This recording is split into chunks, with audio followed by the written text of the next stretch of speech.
Pray, dakila namin Diyos na mangyarihan sa lahat. Sa Panginoon, puri, hati ito sa buhay na binigay sa amin ng Panginoon. For allowing us, Lord, na maka-join, Panginoon, sa dakilang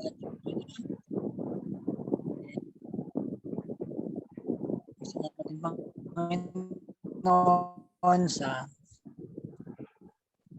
kaligtasan, Panginoon, na yung sa bagay ito. At sa pagkakataong ito, humingi kami ng gabayan, pag-iingat, pagkakataon sa Panginoon, Panginoon, at kaunawaan sa mga aming pag-aaral, Panginoon, disciple, sa aming pinagpupo na gamitin, Panginoon, na may turo, Panginoon, ang dapat namin malaman, Panginoon, kung hindi ka na po, Panginoon, mga nalalaman namin sa disipulo, Panginoon, sa bawat isa, kayo ng kasiyahan, Panginoon, Lord, tanggalin mo ang anumang bagay na aming mga kalalahanin, pag-focus kami, Panginoon, sa lesson sa gabi ito. Salamat Panginoon, at ang fellowship ng bawat isa, Panginoon, sa inyong banal na Panginoon. Maraming salamat po. Ikaw may taas at hindi ang sinuman. Ito ang aming salangin sa pangalan ni Jesus. Amen. Amen. Okay, medyo magulo yung line mo, Brad. On our study, regarding doon sa marks ng disciple maker, no? Okay, so as of now, ano ba talaga yung conviction ninyo? Kayo ba ay kinakausap na ng Panginoon na mag-disciple na? Maging disciple maker na? Sige, let's have some survey. Brother Alvin, ano ba talaga yung nararamdaman mo? Kinakausap ka na ba ng Panginoon to make disciple na? Sa akin, Pastor, sinusubok po ako, ng Panginoon, Pastor, na mga bagay-bagay sa mga pang-araw-araw, lalo na po sa trabaho. Kasi may time, Pastor, na talagang merong lumalapit na kaaway sa akin na parang sinisira po lagi yung nakapag-pray po ako bago pumasok. Pagdating ko doon, minsan nag-pray din po kasi ako pag ako lang mag-isa. Pagdating ko doon, mainit ang ulo ng kasamahan ko, di ko po alam kung bakit. Parang pati po ako nadadamay, di ko naman po alam kung ano po yung nangyari sa kanila. Kaya ang ginagawa ko na lang po, maalis po ako saglit. Hindi ako pumunta ng CR, pupunta po ako ng kusina para mag-pray. Saka may parang gumugulo kasi sa isip ko, Pastor, na sabi ko, paano ba ako makakapagpatuloy ng pag-disciple ko nito? Lagi naman akong sinusubok. Laging may mga kaaway na parang lagi ko po talagang ginugulo sa... Kasi may time po na kailan po ba yun? Nag-disciple po tayo, nag-aral po tayo, tapos kinabukasan po parang sinubok po ako. Yung parang nababalik yung dati na pag konting ano lang sa'yo, sabi parang gagantihan mo kagad, parang dadala ka po. Kaya ang ginagawa ko po pag ganun, natahimik po muna ako. At lalo na pag sa trabaho, pupunta po ako sa CR o kaya nga po dun sa kusina para po mag-pray saglit para mawala po yung bumabagabag sa akin po tsaka sa mga gumugulo sa isip ko. Tama yan. Yun po, Pastor. Actually, normal lang yan, Brother Alvin. Ang hindi normal pag wala na nang gugulo sa'yo. Maganda dahil na tama yung sabi mo, sinusubukan ng Panginoon. Kasi baka meron gustong tanggalin ng Panginoon sa'yo. Magtiwala ka lang sa pagkilos ng Diyos. Mag-submit ka lang sa kanyang pagkilos. No? Maganda yan. At tama, nananalangin ka pag lalo't hindi mo na naiintindihan yung sitwasyon, mag-pray ka lang. Opo. Ang importante kasi sa discipleship, nagpapatuloy. Hadlangan ka kasi dyan. So okay yun, magpasalamat ka sa Panginoon dahil maraming hadlang. Sabihin, Opo. Ibig sabihin ay nasa tamang direksyon ka. Opo. Praise the Lord. Thank you. Okay, ngayong gabi, bigyan natin ng konting twist yung ating pag-aaral. Magre-review tayo. Na gusto ko magtanungan kayo ngayon, nakikinig ako. Tanungan kayo ngayon about sa lesson. At ang unang magtatanong ay si Ate Michelle. Yung tatanungin ni Ate Michelle, siya ang susunod na magtatanong. No? Pipili ka naman na magtatanong dun sa lesson. Okay? Alam niyo naman yung lesson natin pinag-aaralan, the marks of a true disciple maker. Tama? So we're looking for these qualities na dapat naiintindihan mo. O dapat nasa sayo. Dahil kung hindi, ay hindi ka magiging mahusay na disciple maker. So far, nasa pang-ilan na tayo. Tanungan natin ay magsisimula sa number 1 hanggang number 5. So let's begin with Mami Nena. Mami Nena, sino ang gusto mong tanungin ngayong gabi? Tawag muna tayo ng tatanungin, ha?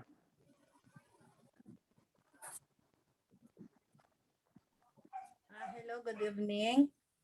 During our past lesson, Sino yung gusto mong tanungin muna, Mother? Pili ka muna po ng tatanungin ninyo. kasi si Sister Mayan. Mr. Mea, sige. During our past lesson last week, napag-usapan natin yung love God with all our hearts, with all our mind, and with our soul. Ang tanong ko, kasi hindi ko masyadong sagot ito, bakit buong puso natin mamahalin ang ating Panginoon? Okay, narinig mo, Sister Mean? Yes po. Bakit daw kailangan buong puso ang pagmamahal sa Panginoon? Unang-una po, maraming salamat po Mami sa napakaganda niyo po ngayong gabi. Mayan Mendoza po sa distrito ng Naik. Wow! Wow! Baligtad na tayo, kayo na Dasma, kami na Naik. Ayun. Thank you Mami sa yung tanong mo kasi, yun kasi yung kung bakit nire-required ng Panginoon yung you shall love your Lord with all your heart and with all your soul. Una, dahil ito ay great and first commandment na required sa pagiging disciple. Kung ikaw ay disciple maker. Isa sa pinakamahalagang katangian ng isang disciple maker. Kasi nga, tawag dito. Kasi hindi mo pwedeng, hindi mo pwedeng i-share yung mga bagay na wala sa'yo. Kumbaga, kaya siya with all your heart and with all your mind. Kasi nga, pag yung puso natin, kumbaga kung half-hearted ka, una, hindi rin siya acceptable para sa Panginoon. And pangalawa, Choppy kaya. Ako? Okay na po? Oo, hindi namin naiintindihan sinasabi. Yan, okay na. Naiintindihan niyo po? Ang tanong Yan, natin, okay na. bakit buong puso? Yun nga po. Kasi una nga, is required siya ng Panginoon. Kasi hindi niya nga tatanggapin una yung half-hearted eh. Ang pangalawa, ito ay command ng Panginoon. Great and first commandment na nire-required niya na buong puso. Kasi nga,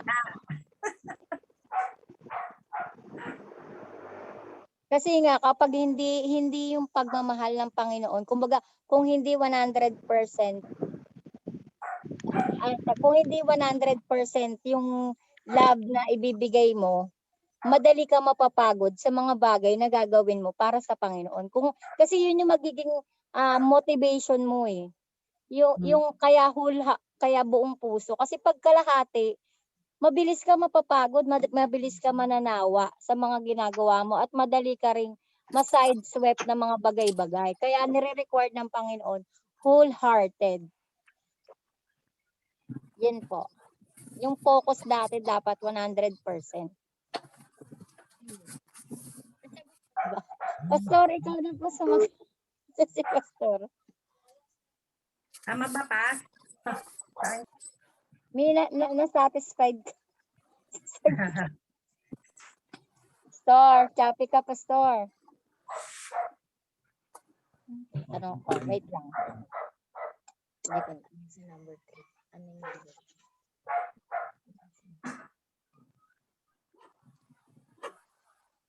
Kasi, Ate Me, nawala si Pastor. Sige po, me. Nandito po ako. Kasi kaya sinabi ng Panginoon na buong puso. Kasi kung hindi buong puso, mawawala tayo sa tamang sitwasyon at tayo ay mag-fail kung hindi buong puso tayo magbibigay ng ating Yan- puso sa yan ating nga po. Panginoon. Iyon yung pinakamahalagang katangian ng isang Kasi disciple God- maker dapat. Kasi God is a jealous God. Ang gusto ng Panginoon, siya lang ang laman ng ating puso. Siya lang ang ating bibigyan ng Amen. attention. Siya lang ang ating laging nasa sa isip na hindi tayo magbibigay ng anong pamang paraan kung sino pang ating mamahalin kundi ang Panginoon lang. Okay. Magtanong ka na ulit. Kasi nang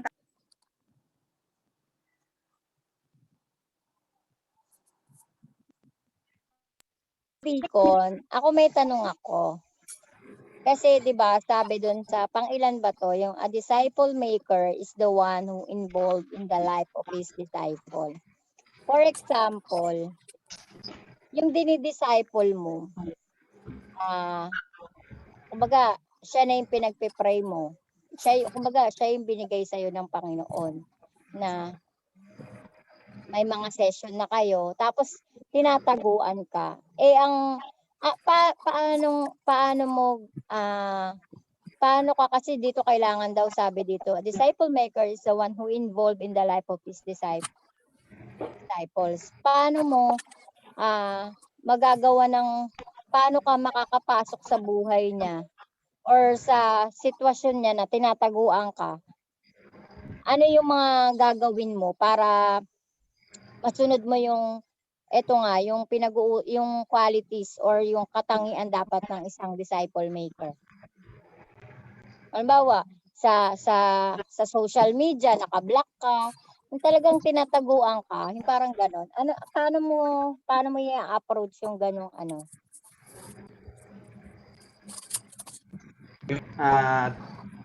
Yan sa ganyan ho, ano kaya?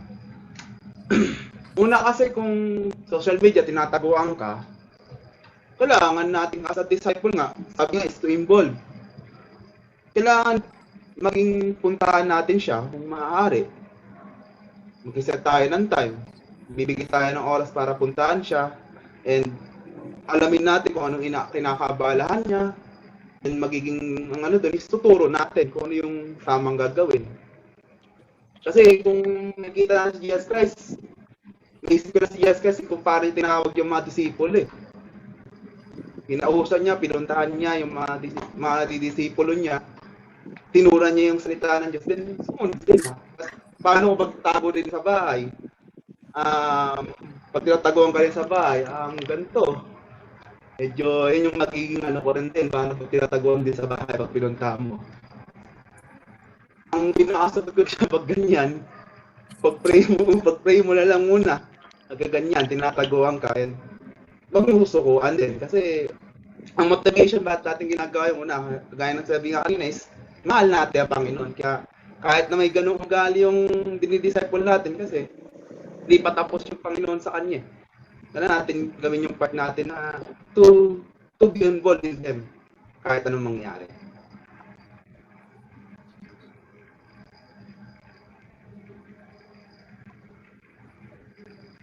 Okay na ho? Sino na magtatanong? Wait lang natin sa Time. Okay na, Time? Sino na nagtatanong? Ba't napunta na kay Deacon? Nawala ka, Pastor eh. Kanina, Pastor, di ba kay Mami? Tapos, sinagot ko na po. Tapos, si Deacon na po yung tinanong ko. Oo nga, sino na nga magsusunod na tatanong? Deacon na po. Deacon. Okay na sa'yo? Okay na? Okay na? Ay, sa akin ho, si JR. Brother JR.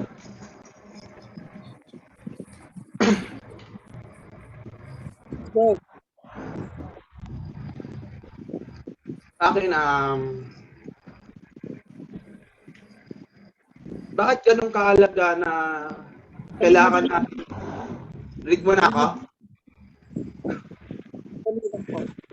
Okay na? Pag Hmm. di mo chat ko na lang, gusto mo. Ay, yung tanong. Read mo na ako?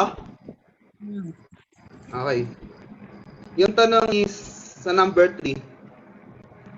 Bakit ganun kahalaga na maging submissive tayo sa salita ng Diyos? Bilang tayo ang nag-disciple maker. Maging submissive means to be keep his word and obey ganun. Para na-enjoy natin yung pagiging disciple. Mapil natin na blessed tayo kasi hindi natin mapipil yung pagkilos ng Panginoon kung hindi natin di tayo nag-i-step of faith, di natin sinusunod yung mga sa utos niya, di ba? Lagi tayong fear or doubt sa kanyang pinag-uutos, hindi natin mapipil yung presence niya, yung pagkilos niya sa kanya, hindi natin mapipil yung kasiyahan ng pagiging ignoring disciple. Talaga na sasabihin tayo, mas grow tayo doon. Hindi naman tayo mabibigo kasi ang Panginoon yung magre-resolve. Ang hinihingi lang ng maging ng Panginoon, maging faithful, maging submissive, and siya na bahala sa resulta ng mangyayari sa atin. Ano natin yun, gaganap na mag-blessing. Mag-feel natin tayo dahil sumusunod tayo sa kanya. Kaysa na nag-disobey tayo, di tayo nagsasubmit sa kanya, di tayo submissive. Hindi natin talaga yung paglago or kasiyahan din natin yung pagiging isang disciple. Tama rin tayo, nag-discourage tayo agad-agad. So, mabagal ang paglago. And makikita din tayo sa ating mga disciple kung hindi tayo submissive. Parang hindi sila maniniwala sa tuturo natin. Kasi kung tayo nga mismo hindi natin ginagawa,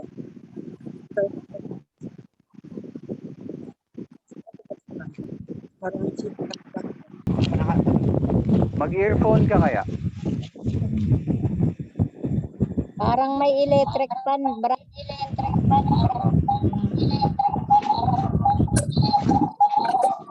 Malakas yung hangin. Saka yung echo.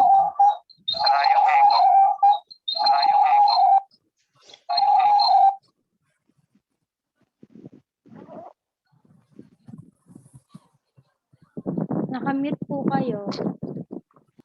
Ako? Si Kuya Jeff. Yan. Yan. Okay na ba, Pastor? Oo, yan. Malinaw. Pag lumalayo ka From kasi, the top, umihina. Pastor, from the top. Hindi, tuloy mo lang. Naintindihan naman namin sinabi mo. Ayun nga po, Pastor, mahalaga na maging submissive tayo for rin po, sa mga dinidisipulo natin. Pastor, makita na maging magandang halimbawa tayo sa kanila. Ito naman, yun yung mapipil natin yung pagkilos ng Panginoon na kumikilos talaga siya at paglago natin sa sarili, yung pagiging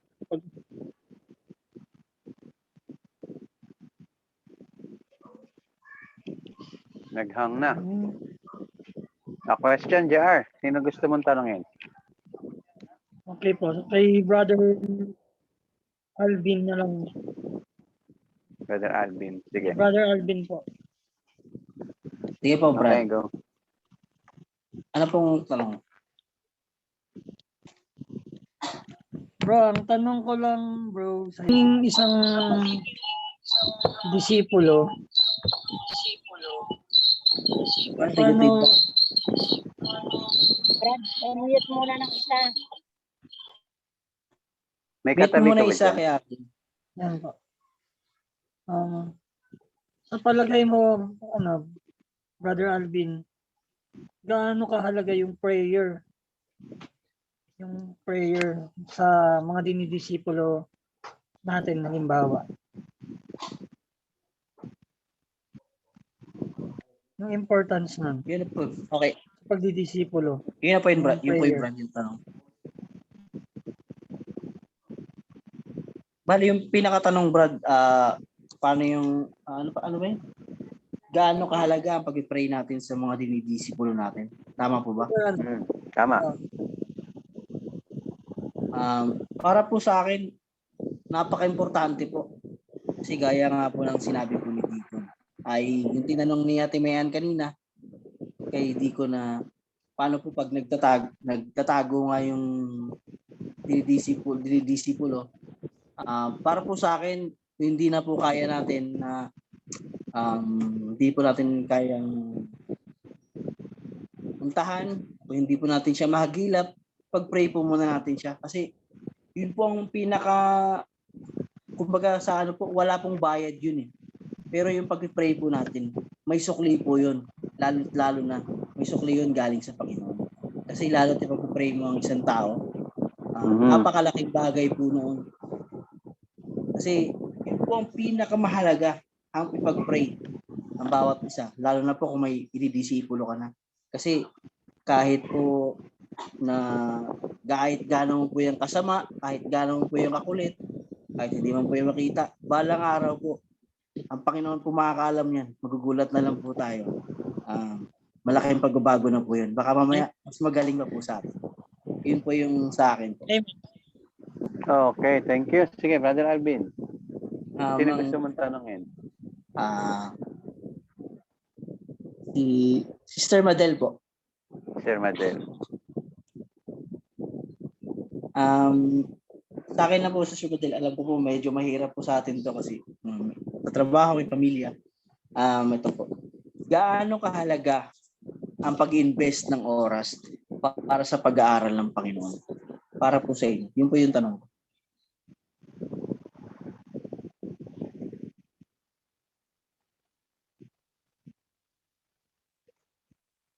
Nakakuha, Ate Madel?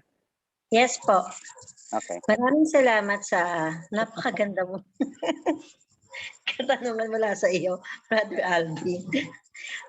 Okay. Gaano kahalaga ang time para sa ating mga disciple? Okay. Hindi, pag-aaral ng salita. Pag-invest ng time? Sa pag-aaral ng salita ng Diyos. Kasi kailangan mo pong bigyan ng oras yung Panginoon, kasi kung hindi mo siya gagawing focus, hindi mo siya ipa-prioritize dun sa oras mo, mas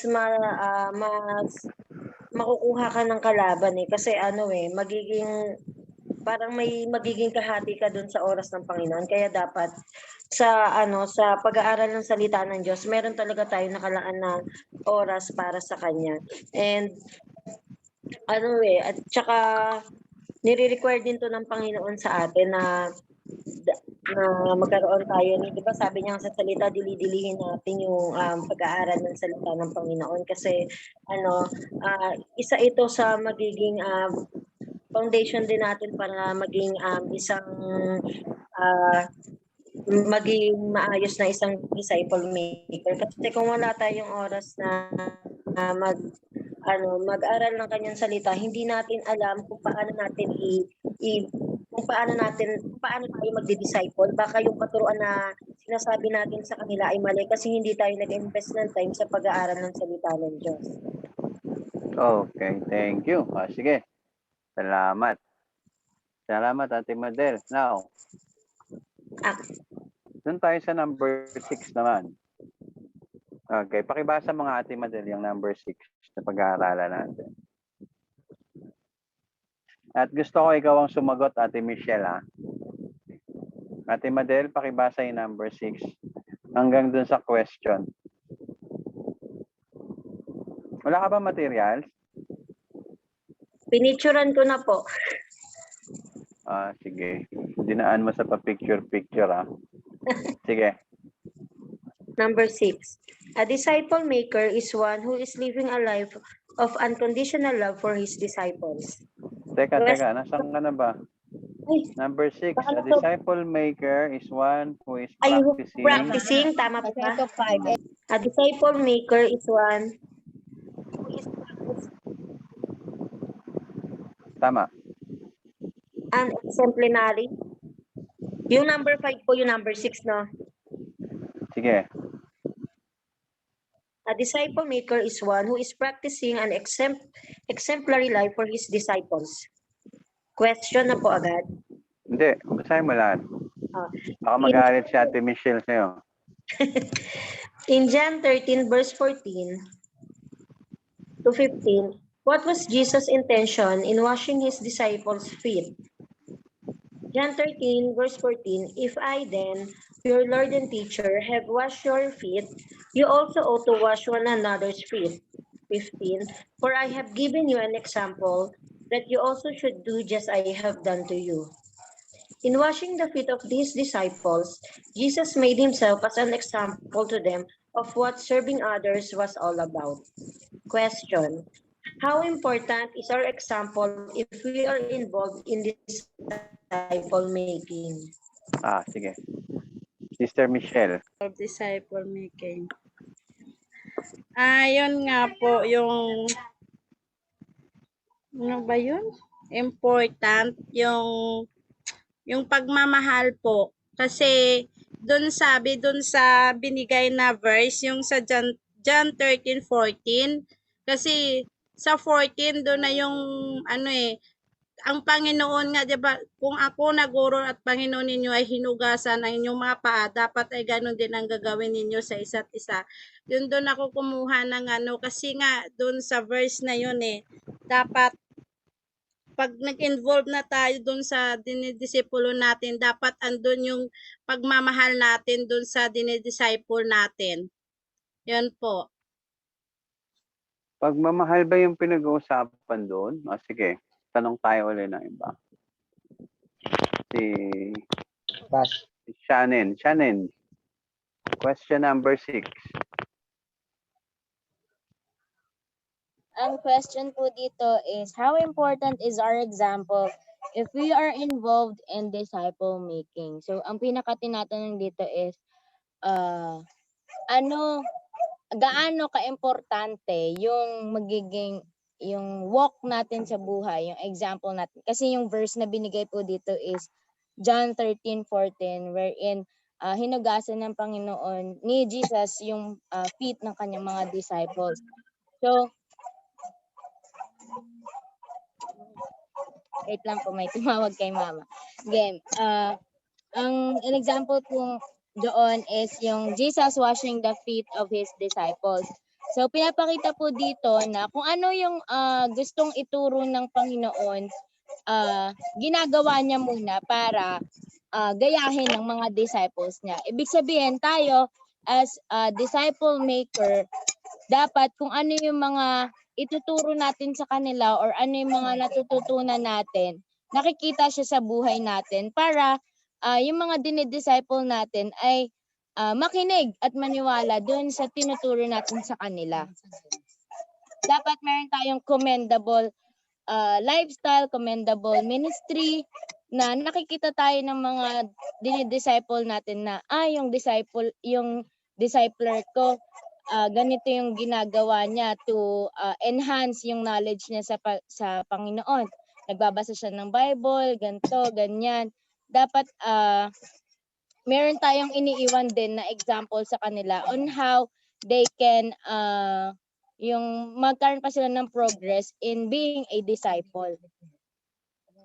And mas naaalala nila yung ituturo natin kapag nakikita nila may action or tactile yung pagtuturo natin sa kanila. Yun po.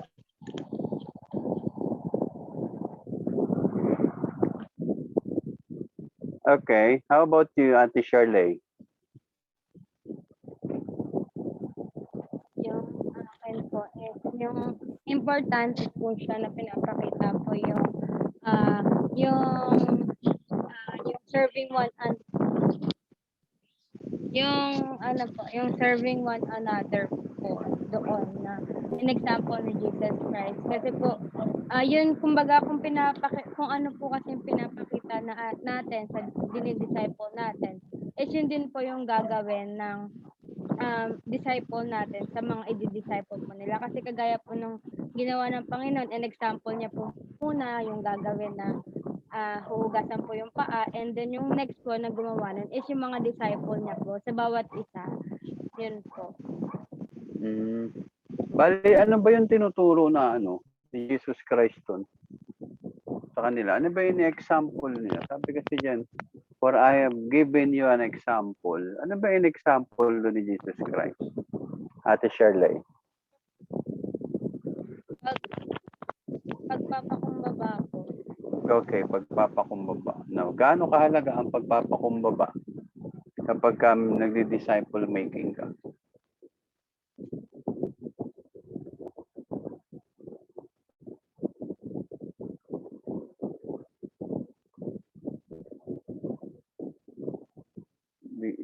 Di ba ako narinig? Opo ba ulit, Pastor? Parang tayong dalawa magkausap na eh. Ano po, kasi kapag po hindi marunong po magpakumbaba yung disciple maker, hindi niya, kasi po as disciple maker, dapat po inuuna natin yung dinidisciple natin, or kumbaga po yung, kapag pride po kasi sa sarili natin na, bakit, yung magpapa-ano ka po kasi na, bakit ako maghuhugas ng paa niya, ganito, ganyan. Kung ma-pride po yung disciple maker. Pero kung may pagpapakumbaba po yung disciple maker, mayaman man po siya or may sa sarili po, is hindi niya po isipin yun as sa kanya. Yung parang hindi siya magkakaroon ng pride. Hindi yung pride yung papairali niya habang kasi pag nakita po yung pride, hindi yung pagpapakumbaba, yun din po yung papakita, yun din yung gagayahin ng mga dito. Okay. RJ, may gusto kang idagdag, RJ?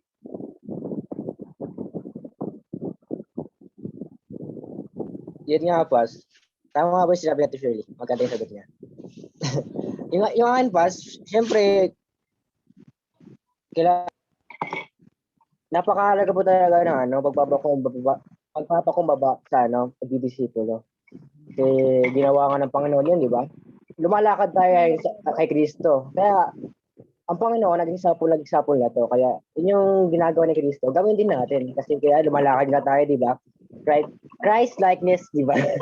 Kaya kung anong ginagawa ng Panginoon, gaya din natin. Kasi yun yung paraan niya, paraan ng pagdidisipulo.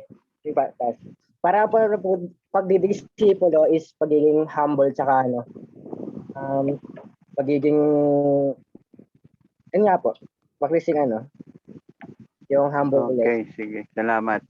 So, maliban sa pagpapakumbaba, ano pa ang sa tingin ninyo na dapat nag-exemplify tayo o nagiging mahusay tayo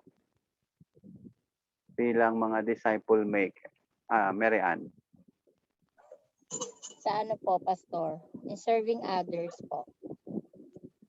Okay.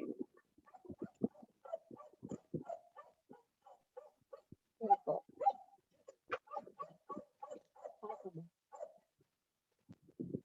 Explain ko. Sorry.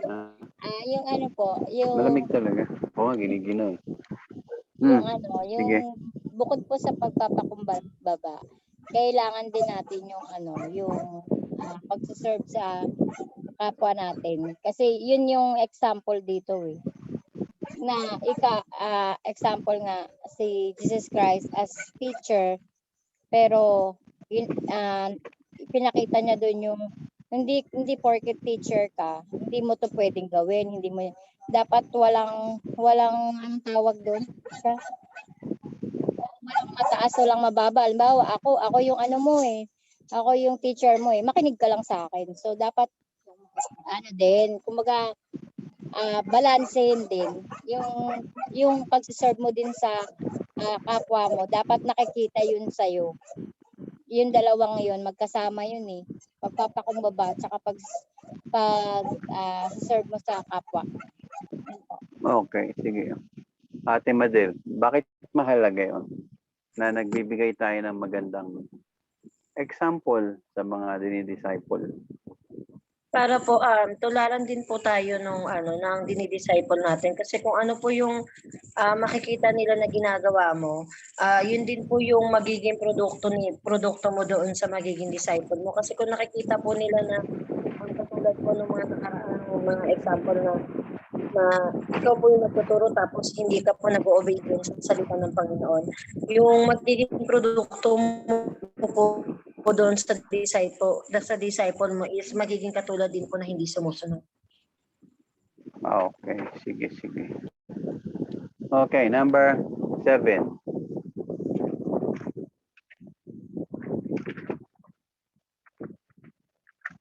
Yeah, Brother JR, number 7, please.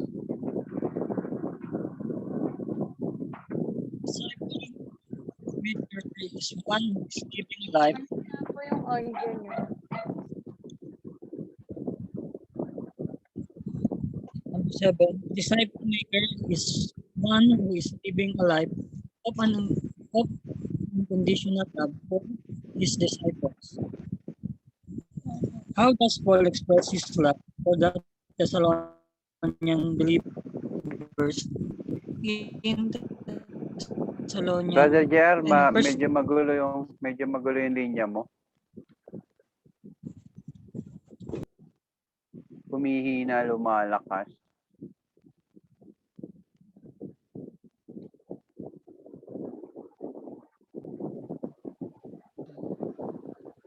Yan po, Pastor. Yan. Okay, good. Ulitin ko na lang po, Pastor. Disciple Mabuti pa. maker is one who is living a life of unconditional love for his disciple. How does Paul express his love for the Thessalonian believers in 1 Thessalonians 2:7, verse 8?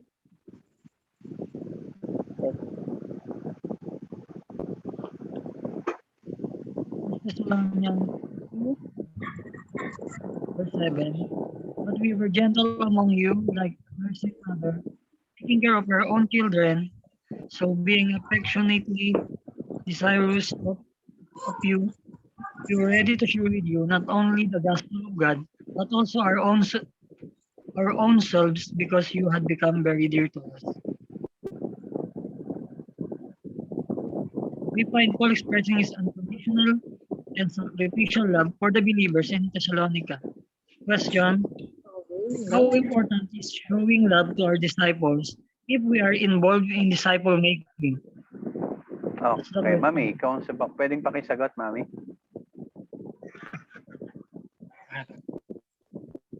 How important is showing love to our disciples if we are involved in disciple making?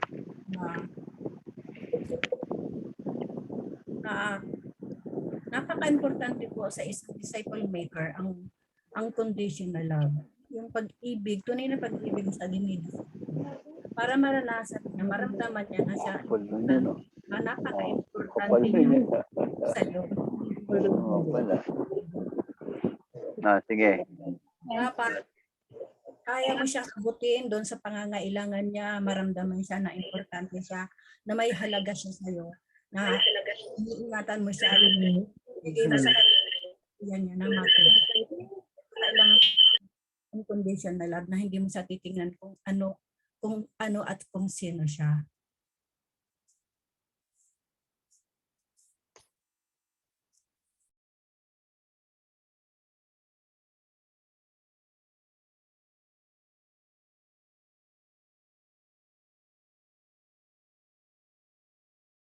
Pastor? Brother Alvin, may gusto kayo dagdag?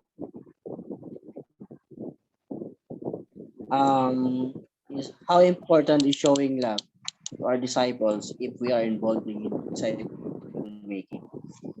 Para sa akin, Pastor, napaka-importante po. Talagang napaka-importante. Kasi pag wala kang, pag hindi mo pinakita yung pagmamahal mo sa mga dinidisipulo mo, kumbaga parang baliwala ka lang din po sa kanila eh. Kasi parang pagmamahal mo lang din po yan sa mga Halimbawa, may pamilya ka, pagmamahal mo sa mga anak mo, parang naihahambing ko po doon kasi ang tulad po ng pagmamahal ko sa mga anak ko, kasi sinasakripisyo ko po yung oras ko, yung oras ko sa imbis na magkasama kami, sinasakripisyo ko po na para sa trabaho. Ito lang po sa pagdi-disciple, sinasakripisyo ko po yung iba na dapat kong gawin para po sa mga dinidisipulo ko, para lang malaman nila kung gaano kahalaga ang pagmamahal ng isang disciple sa kanyang disipulo. Yun po, Pastor. Okay. Thank you. Now, yes, may nagsasalita. Ako po, Pastor. Okay, Meron go. kasi hindi ko masyadong maintindihan yung unconditional and sacrificial love. Ano ba yung paano ba to? Paano ba yung extent nito, Pastor? Para kasing ang hinahirapan na ako intindihin siya. Parang mas mahirap Actually, siya. that is my second question. Ay, sorry. Kailan mo ba masasabi na yung pinapractice mo is already a unconditional love? Magkaiba ba yun, Pastor? Yung unconditional Magkasama yan. and sacrificial? Magkasama yan. Ang hirap Okay. hindi ko maintindihan. Kailan ba natin masasabi na unconditional love yung binibigay na natin para sa mga disipulo natin, dinidisciple natin? Ate Milen, gusto mong mag-share? Kaya ba?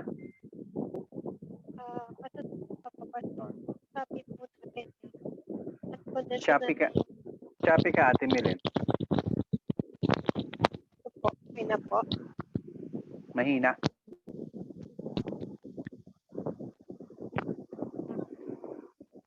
Okay na po, Pastor. Narinig niya po. Oo. Sabi po na ang unconditional love na yung ibigay mo po sa Pilipinas. Pagka na po makakas ng katahilan, kumbaga po, yung innate na po sa'yo na na-express sa ipulo mo yung love. Kasi po, di ba, pag mamahal ka, wala ka pong hindi na dumarating sa'yo. Yeah, Ate Milen, break muna kita kasi choppy ka, ha? Okay po. Babalikan kita mamaya, ha? Okay po. Sige. Now, pag-aralan natin mabuti, imagine natin mabuti. Paano nyo nasabi na unconditional yung love ni Jesus Christ doon sa mga disciple?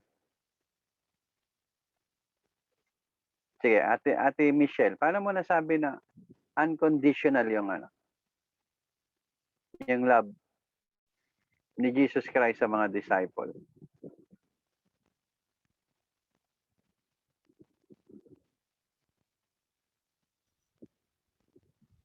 Para po sa akin, kasi yung anong unconditional love, di ba yun po yung yun ba po yun yung humihingi ng walang kapalit, yun ba po yun? Yun. Kasama Kasi yan.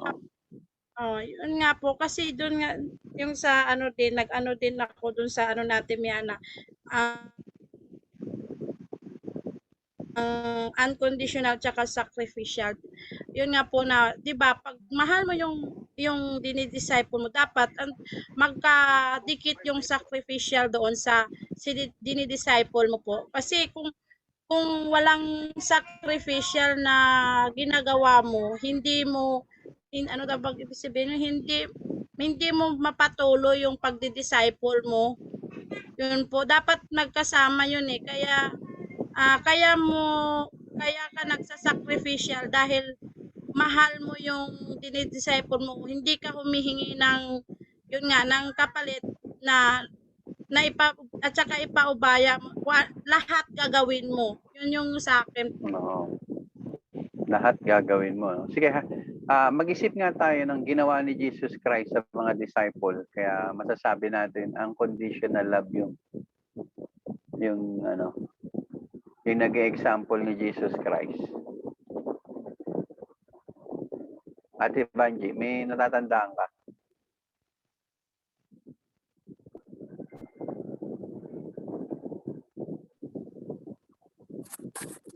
Yung ginawa ko ni Jesus Christ. Kasi si Jesus Christ po ay yun yung, siya po yung, nag-iingat siya sa, iniingatan po niya, binibigay po niya yung lahat na, hindi lang po pagmamahal at pag-ingat ang ginagawa ang binibigay ng Panginoon doon kundi hindi lang po gospel ang kailangan po na ibigay ng Panginoon doon, kundi pati po yung sarili niya, in-offer po niya doon dahil doon sa pagmamahal niya sa mga disipulo niya. Sino pa gustong may dagdag? Tama Pass. naman yun. Yes, go. Pastor. Ay, Jay. Go. Siguro sa akin, yung i-betray na siya ng mga disciple niya, Pas.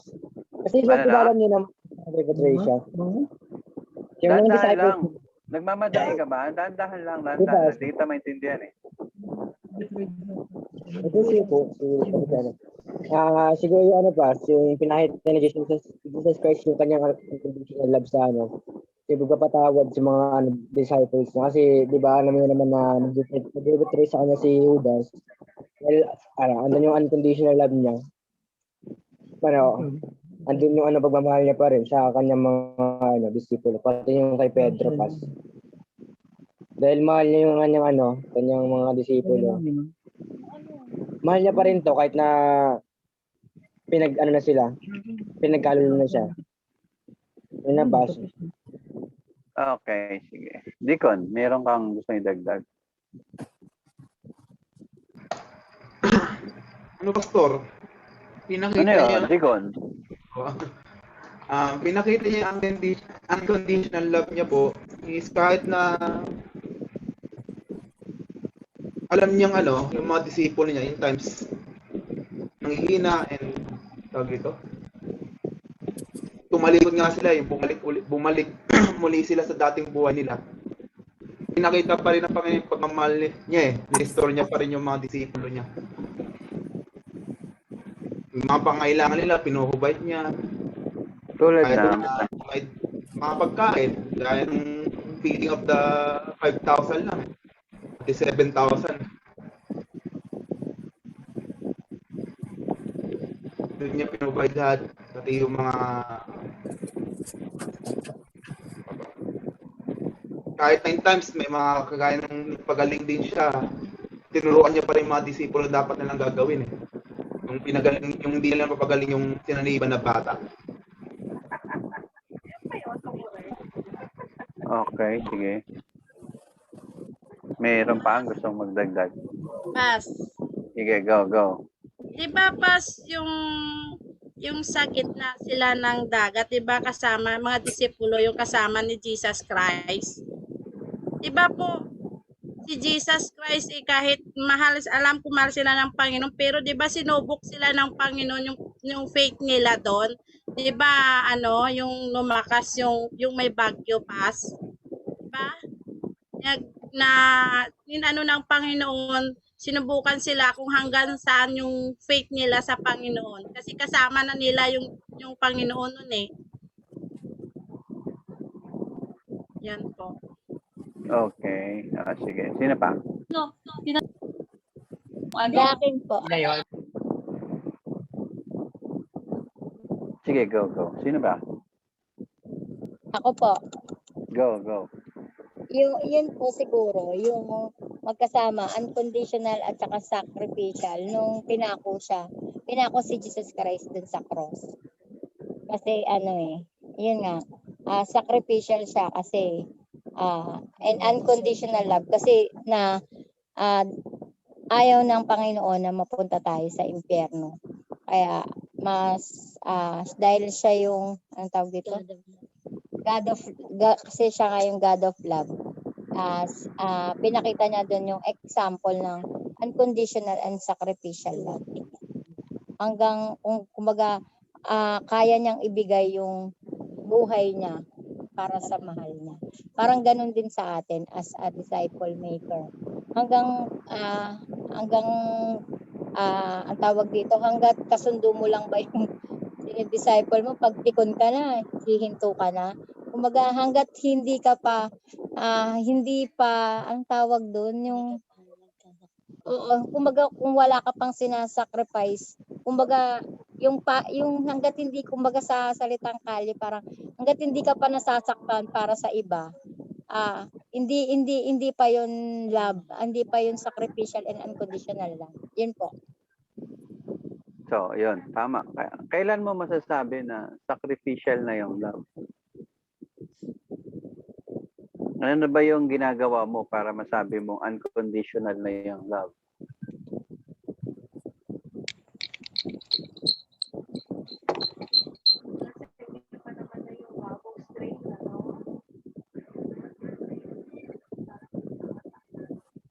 Sa akin po, Pastor, yung sacrificial love, first, halimbawa, disciple na po ako, nagdi-disciple na rin po ako, para po sa akin yung sacrificial love, kumbaga kayang bitawan po lahat para po doon sa dinidisiple mo. Parang yung example, bigyan mo akong example. Halimbawa po, Pastor, ano ba yung example? halimbawa, isa na po akong disipulo. Sinugo niyo po ako na kahit ayaw po ng pamilya ko na mapunta ako doon, kumbaga parang mas pinili ko yung will ng Panginoon kaysa sa pamilya ko. Kumbaga sinakripisyo ko po sila lahat, kamag-anak ko, kakilala ko, pamilya ko, para po doon sa maituro po at mag-disciple po. Wow, yun tama po, yun, tama. Oh, sige, very good. Salamat. Okay. Diko, ano magandang halimbawa? Masasabi mo na sacrificial na yung ginagawa mo. Binibigay mo na lahat sa kanya yung yari sa sarili mo, buhay mo, oras mo, binibigay mo. Example. Para mas madali natin maintindihan. Sample po, oras sa trabaho. Oras sa trabaho. Kaysa magtrabaho ka, binibigay mo yung oras mo para i-disciple sa turuan sila. Okay, sige.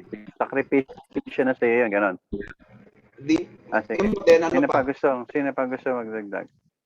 Para po sa akin, pag yung, siguro pag nasabi mong sacrificial, siguro pag yung nasaktan ka na.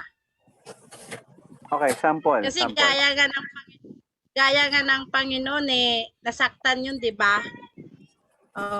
Gaya sa sample, gaya ng ilang beses mo na siya ididisipulo, tapos parang ini-ignore ka niya, lahat ginawa mo na,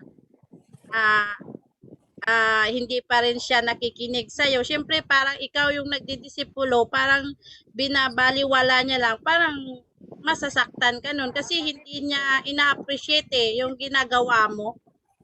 Yun. May kukwento ako sa inyo. Ito, true to life story to. Ng isang nagmi-ministry sa may isang member ng church. Meron siyang binidisciple na isang kabataan. Ang edad ay 17 anyo. Pinagtsatsagaan niya talaga to at palagi niyang pinupuntahan, palagi niyang kinakamusta hanggang sa nadala niya na sa simbahan. Tuwan-tuwa siya nung nagsisimba na tong binata na ito. Naririnig niyo ba ako? Amen. Okay.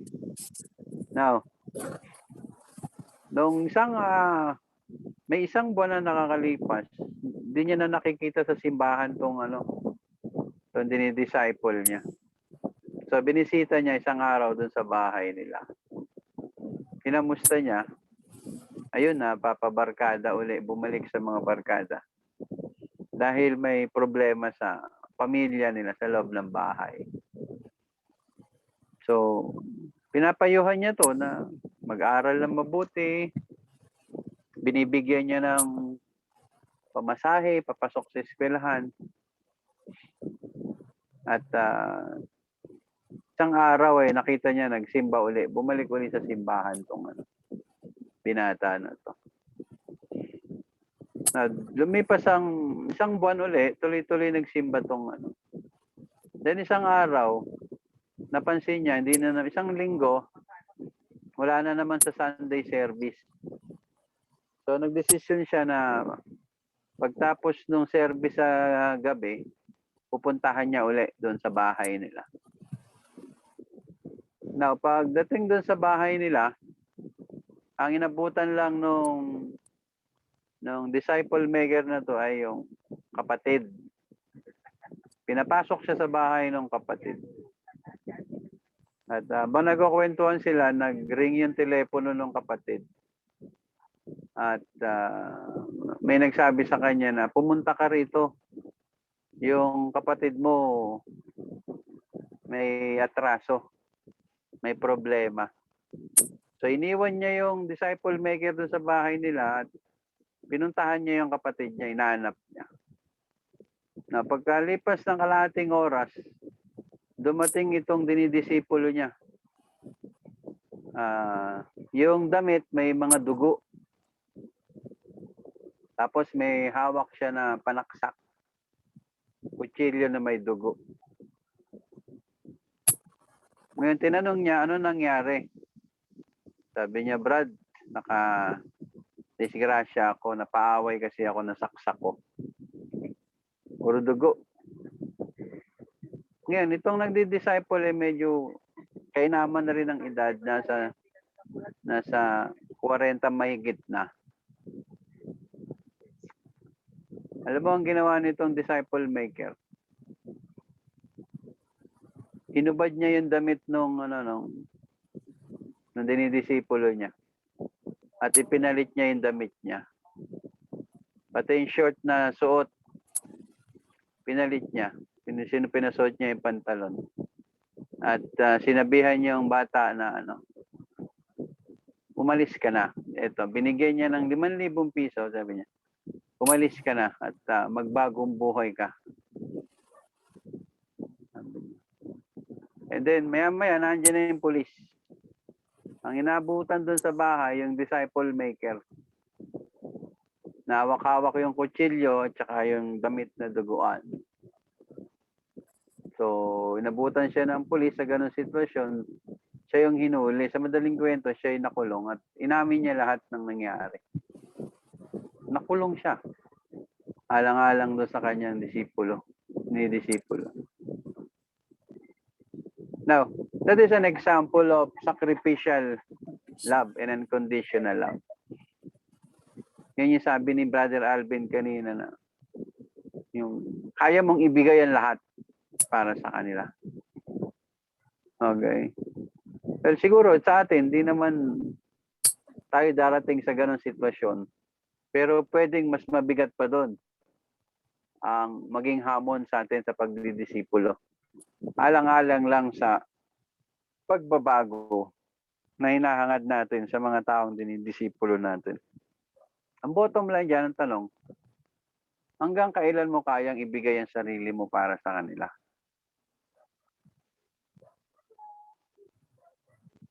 Okay? Sabi nga dyan ni Paul,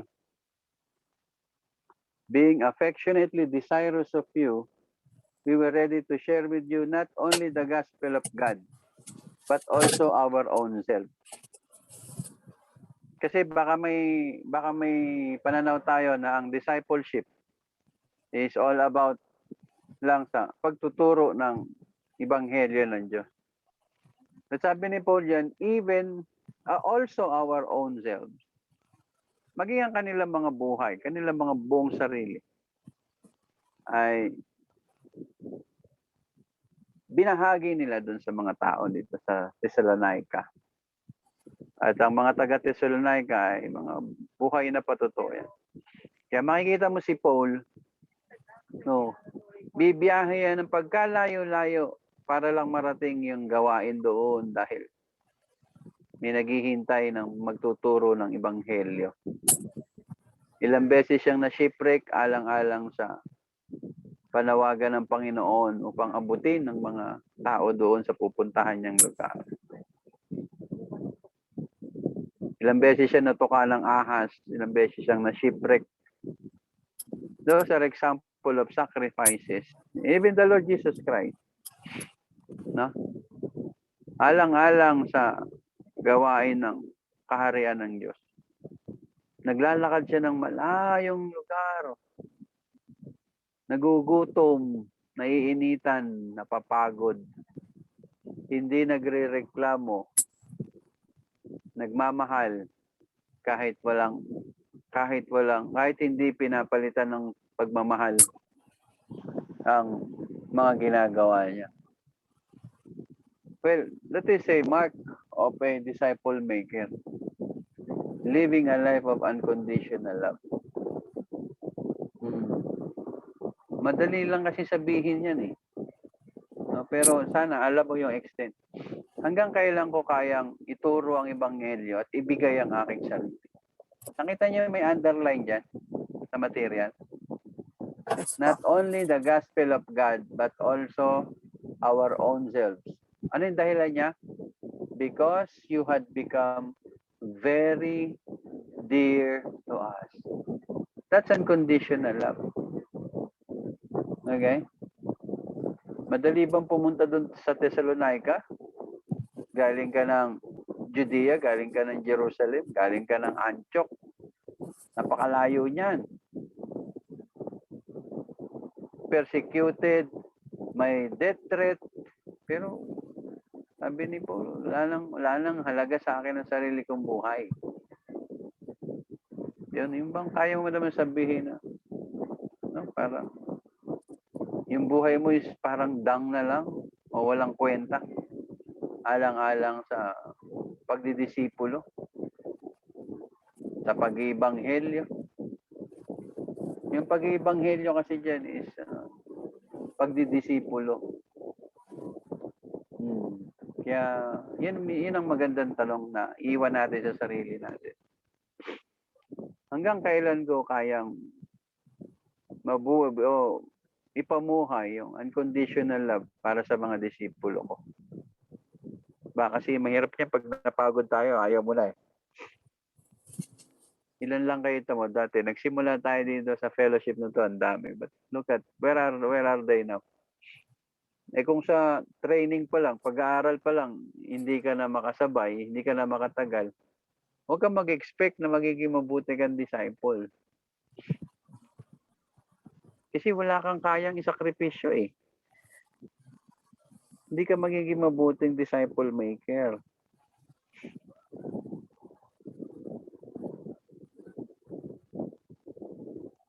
Ang hirap, tapos sasabihin mo, mahal mo yung Panginoon. Ang pagmamahal sa Panginoon, nagdi-demand ng sakripisyo. Kaya, tanungin natin ang ating sarili. Kasi, minsan, hindi tayo seryoso. Nakikita ko sa inyo. Parang pag nagde-disciple class tayo, parang naglakikipaglaro lang kayo sa akin.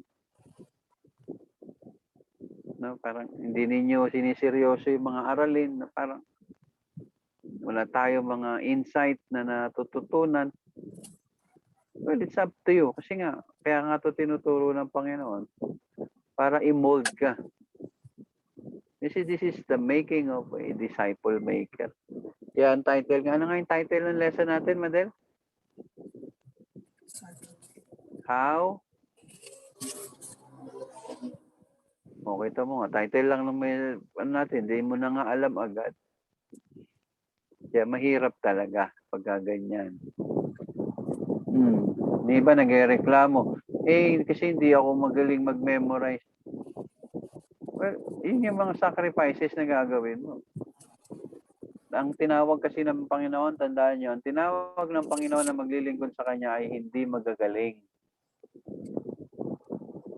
Tandaan niyo yan.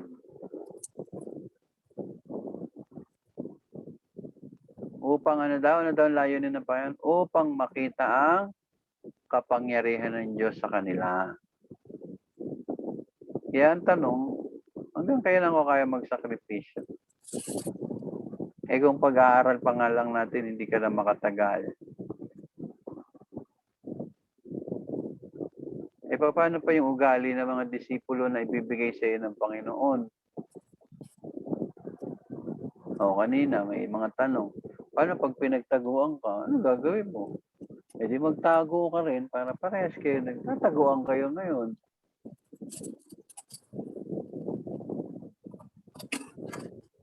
Ano gagawin mo pag pinagtataguan ka? Nung pinagtaguan niyo ako, anong ginawa ko sa inyo? Surrender.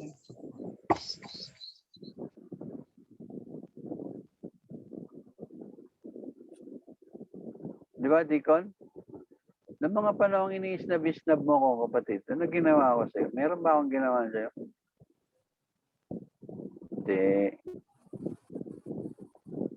Hindi kita sinukuan. Pinapanalangin kita araw at gabi. Kasi hindi nyo naman kayang baguhin yung mga yan. Pero kinakailangan mong ipakita na mahal mo sila. Kahit na mangyari. Tulad niya ni JR, kung hindi mo yan minahal si JR, makikita mo bang naglilingkod sa Panginoon ngayon yan? Si Madel, bibigyan ko ng assessment niya si Madel nung araw. Naku. Ang assessment ko dyan, ito, lakad ito, bigas-bigas lang din to eh. Pero sabi ko, di bale, kung dahil sa bigas ay makakapakinig to ng Ebanghelyo, praise the Lord. So, I pray na Lord, yung salita mo makapangyarihan yan. Nagpapabago ng buhay yan. Hindi ako kailanman magpapabago ng buhay nila. Pero hindi ako susuko na ipakita sa kanila na mahalaga sila. Mahal sila ng Diyos. Si Michelle, si Michelle. Kung mapipikon ako dyan, mula paa hanggang ulo na nga eh. Ilang beses mo nang kakausapin, ilang beses mo nang babalik-balikan. Pero parang hindi ka naiintindihan, parang hindi ka pa napakinggan. Sige lang. Kasi kinakailangan natin ipakita na handa ka magsakripisyo pa rin eh. Hanggang kailan? Kaya mga kapatid, sana masagot niyan ngayong gabi. Kasi yan napakahalagang, I should say na napakahalagang parte yan ng pagdidisipulo. Na you can show the meaning of true love sa kanila. Na unconditional.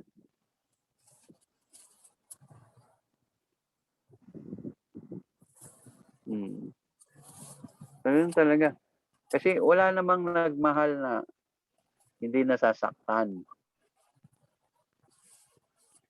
Di ba? Kaya nasaan na yung sacrificial?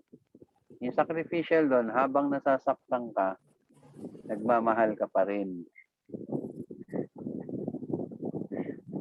Kaya nagiging unconditional yun.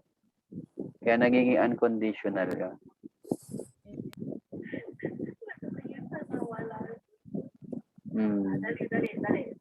Sige. Number 8. Number 8 tayo. Shirley.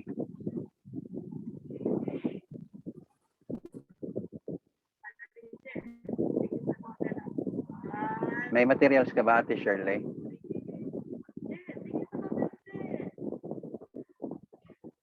Wala na yata si Ate Shirley. Tawag tayo na iba.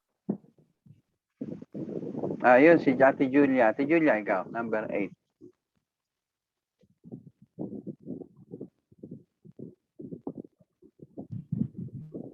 Disciple maker is one who is equipped to teach his disciples.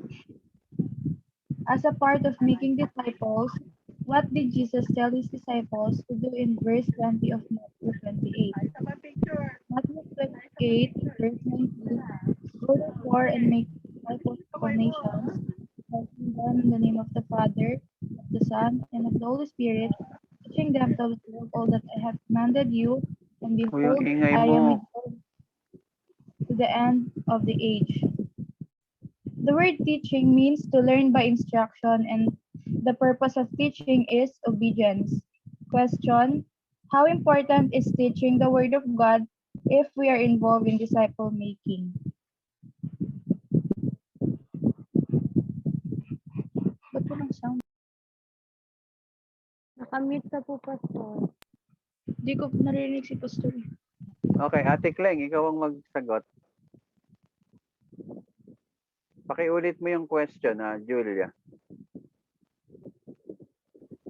Question: Yes.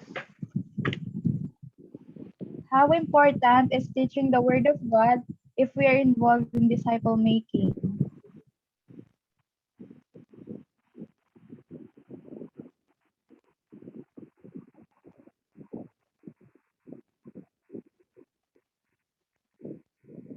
Nakamute po kayo, Ate Claire. Mahalaga talaga yung teaching the word of God dahil nga is yun bang is part of evangelism yun o yun talaga mag-evangelize. Magiging isip at hindi bilang isang disciple maker at siya na disipulo mo, hindi mo naman siya sarili disipulo sa Panginoon, kaya napalagang ituro sa kanya para malaman niya kung gaano kahalaga ang salita ng Diyos, paano niya ito mapabuhay, kung anong mga pangako ng Diyos para sa ating lahat, at kung ano rin ang mangyari sa kanya, ay saan siya tatakbo pag nagkaroon siya ng trials na parang kung anong gagawin niya kapag hindi niya maintindihan ang buhay niya. Lahat talaga is dahil nga is ang word of God is dahil ang tao is hindi na mabuhay sa tinapay nga, pati sa salita ng Diyos na nabubuhay, dahil sa 2 Timothy 3:16 na all scripture is given by the inspiration of God, and lahat and it is profitable for doctrine, for rebuke, for correction and instruction of righteousness, that a man of, pati na yung sa 17 na magiging equipped rin siya bilang isang, ikaw na disciple maker, equipped ka rin dahil nag-aral ka ng salita ng Diyos. Ganun din siya, magiging equipped rin siya dahil tinuro mo sa kanya ang word of God na yung bang sa umpisa pa lang is pwede mo namang dahan-dahanin mo na hanggang maintindihan niya, saka mo ituro sa kanya yung malalim na doktrina hanggang ma-well-trained siya at hindi masabi natin ma-well-trained, at this is tanim sa puso niya yung word of God. Yung advice niya. Sige. Brother JR, pwede ba kitang tanungin? Yes po, Pastor. Kailan mo masasabi na ang isang disciple maker is already equipped? Kung narinig. Ulit po. Hindi niya ako naririnig yan. Okay na po. Okay na? Naku, mukhang hindi nga ako naririnig. Pero pakiulit mo ng question. Sige, dito tayo kayo. Ate Madel, ba't ikaw naririnig mo ako, sila hindi? Nagpapinin po, Pastor. Choppy rin. Nakapatay kasi na niya. Doon niyo i-open yung Sige. Huwag niyo papatiin. Ate Milen, okay ka na ba? Hindi pa rin.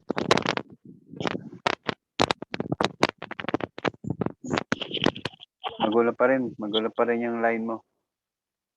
Sige. Okay. Kailan mo masasabi, Deacon Ira, na ang isang disciple maker ay equipped na talaga? Pag ano, Pastor, gumagawa na rin siya ng disciple?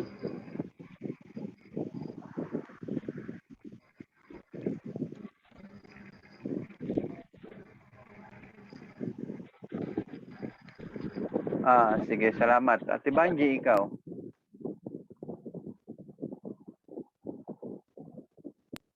Kailan mo masasabi na ang isang disciple maker is equipped na talaga? Saan ba yung jacket ko siya?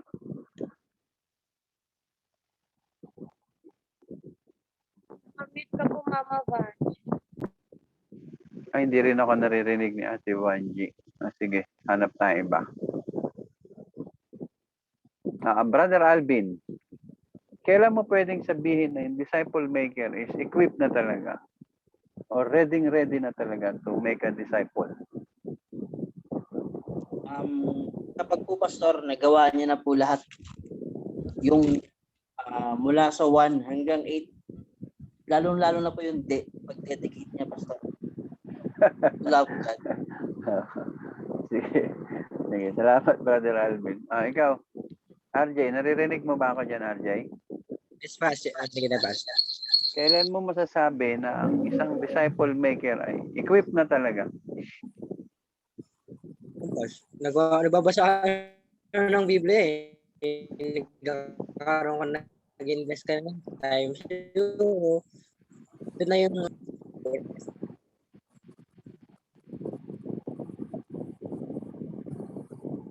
Okay. kasi kasama na yun. Thank you. Sino pa may idea? Kailan mo masasabi na ikaw, equipped ka na talaga at ready ka na maging disciple maker?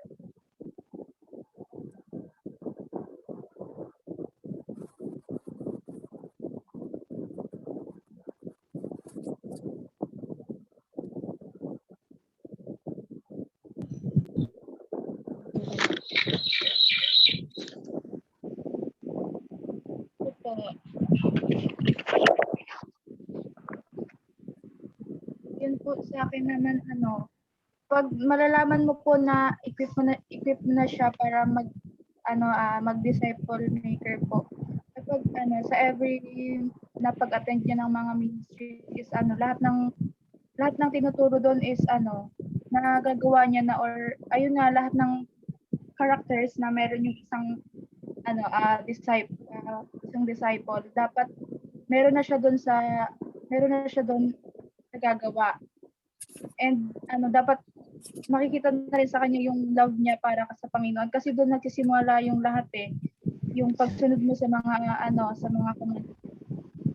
Kung mahal mo ang Panginoon, mag-obey ka sa mga command niya. Kaya makikita mo na equip na siya para mag-disciple pag love niya yung Panginoon po. Okay, salamat. Sino pa may idea?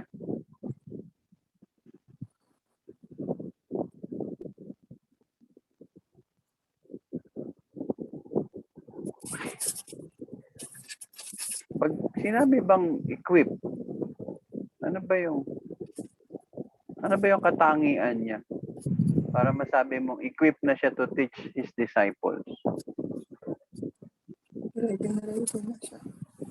Ha?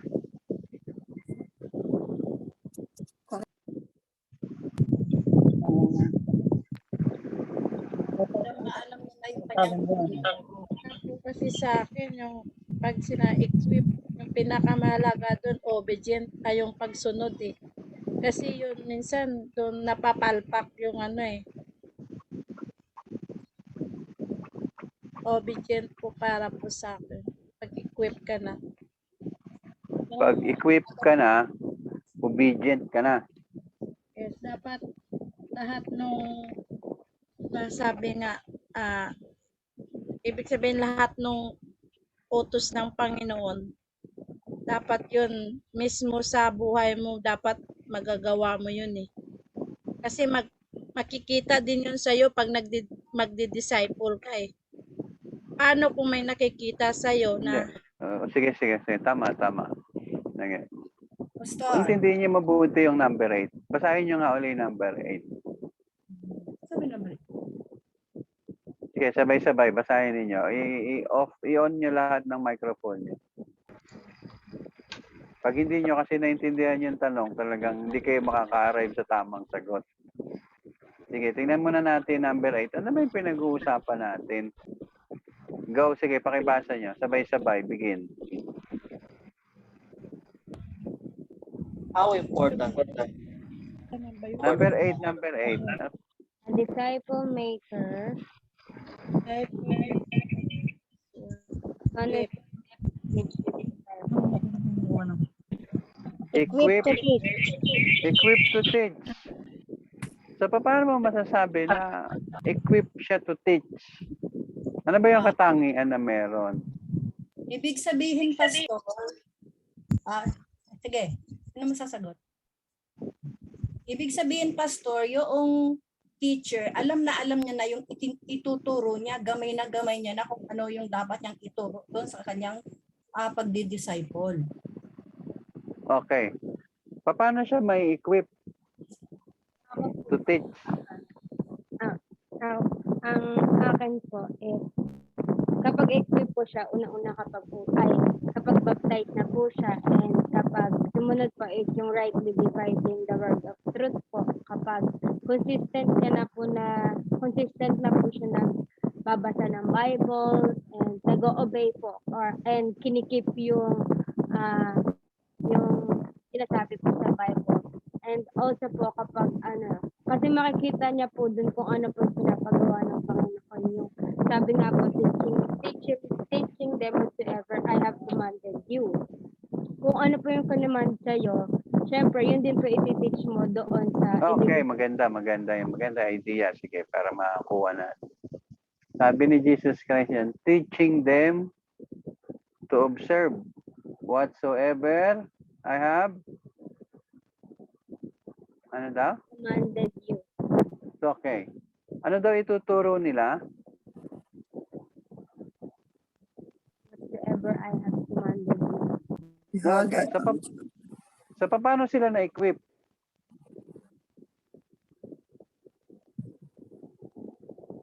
Yung mga disciple diyan, kaya sinabihan na sila, sige, turuan niyo sila ng lahat ng itinuro ko sa inyo. So, paano sila na-equip? Dahil sa turo po ng Panginoon pa. Dahil sa turo, ano pa? Tama, malapit na. Paano sila na-equip? Dahil po doon sa command ng Panginoon, sa instructions ng Panginoon. Nakaka-equip ba yung command? Dahil po sa na-observe po nila. Nag-observe lang sila, na-equip na sila? Pwede? Sige. Sabi niya, I am with you always. I am with you always. Pwede, sige. Dahil sa pag-aaral na rin nila, nag-aaral din sila mabuti. Correct. Kaya sila na-equip, ibinigay nila yung sarili nila para matuto. So, ibig sabihin, nag-aral sila mula kay Jesucristo. Kaya sa whatsoever I have commanded you. Paano nila malalaman yung mga kautusan ni Jesucristo kung hindi sila nag-aral kay Jesucristo? So, kung gusto mo maging mabuting disciple maker, equip yourself. You must be equipped to teach. Hindi pwedeng putyo-putyo lang yung gagawin mo.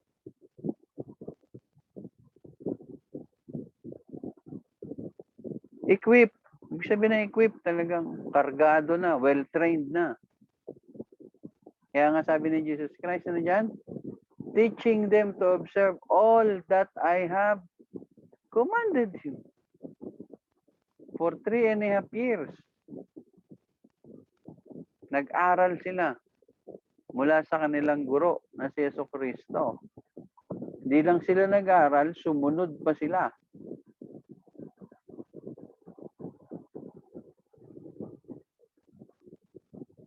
That is how you will equip yourselves Kaya mga kapatid, wag natin basta-bastahin yung pag-aaral. Kasi hindi ka magiging mabuting disciple maker kung hindi mo tutulungan ang sarili mo na ma-equip. Ulitin ko ulit. Tulad yan, ngayon pa nga lang nagtitraining pa lang tayo. Pinag-aaralan pa lang natin paano maging disciple maker. Aabsinan mo na ako agad. Tatamad-tamad ka na parang meron kang espiritu na parang ang dami mo nang alam. Pati hindi, marami kang isasakripisyong oras para matuto gaya ng mga disipulo. Iniwanan nila yung mga trabaho nila, iniwanan nila yung mga pamilya nila. Sumama sila kay Jesucristo para matuto, para makinig, para i-equip yung sarili nila. Nagbigay sila ng oras, nagbigay sila ng panahon. Hindi yun kung kailan mo lang gusto.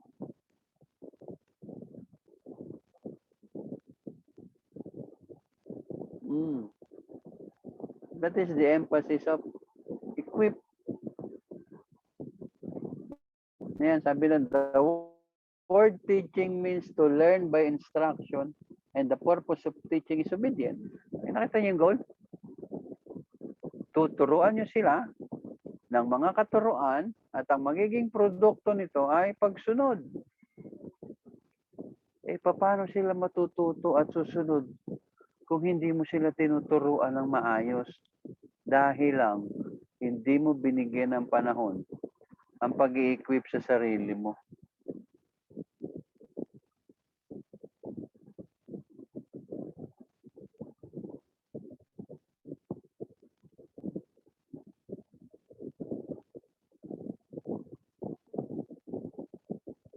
Yan ang pagbubulay-bulay natin ngayong gabi. Now, sa mga natutunan natin ngayon, ano ang sinasabi sa iyo ng Panginoon ngayong gabi bago tayo magtapos? Sige, Ate Michelle.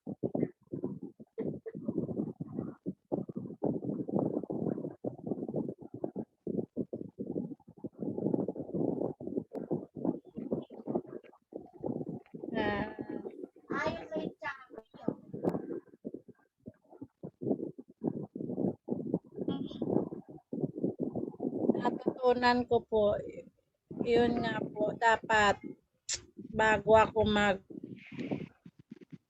disipulo, dapat nga, yun nga, maging equip at dapat mag-aral ng salita ng Diyos para yung ituturo mo sa ididisipulo mo ay tama po.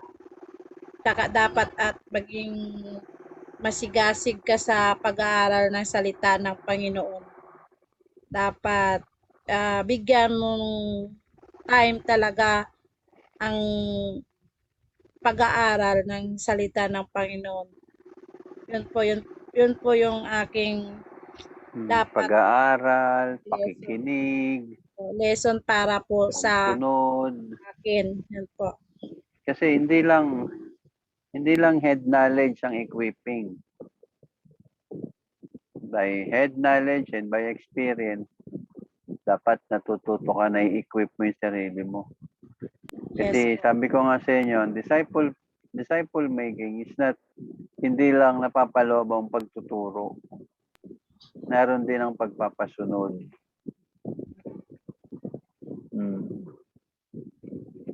Kaya kung hindi ka mabuting tagasunod, paano ka magiging mabuting discipler? Puro ka reklamo, puro ka pagre-rebelde. Wala ka nang inisip kundi sarili mo, papapagod ka, mahihirapan ka. Hindi ka talaga matututo. Yes. Equipping hindi lang sa head knowledge kundi pati sa experience sa Panginoon. Bakit? Kasi magdidil ka ng tao.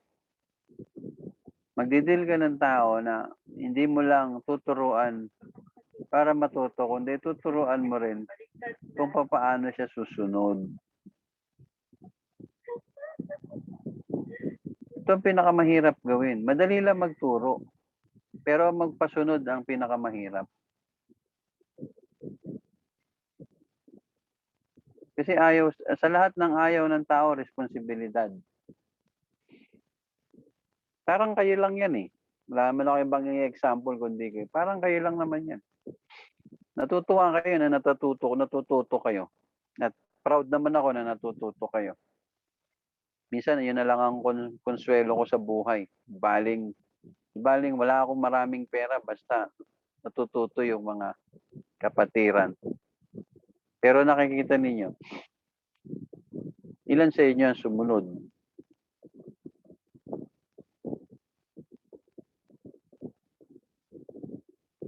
Kaya hanggang ngayon nag-aaral tayo. Kasi I don't think you're solid and ready.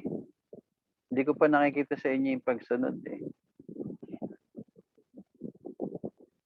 Magaling kayo sa simula.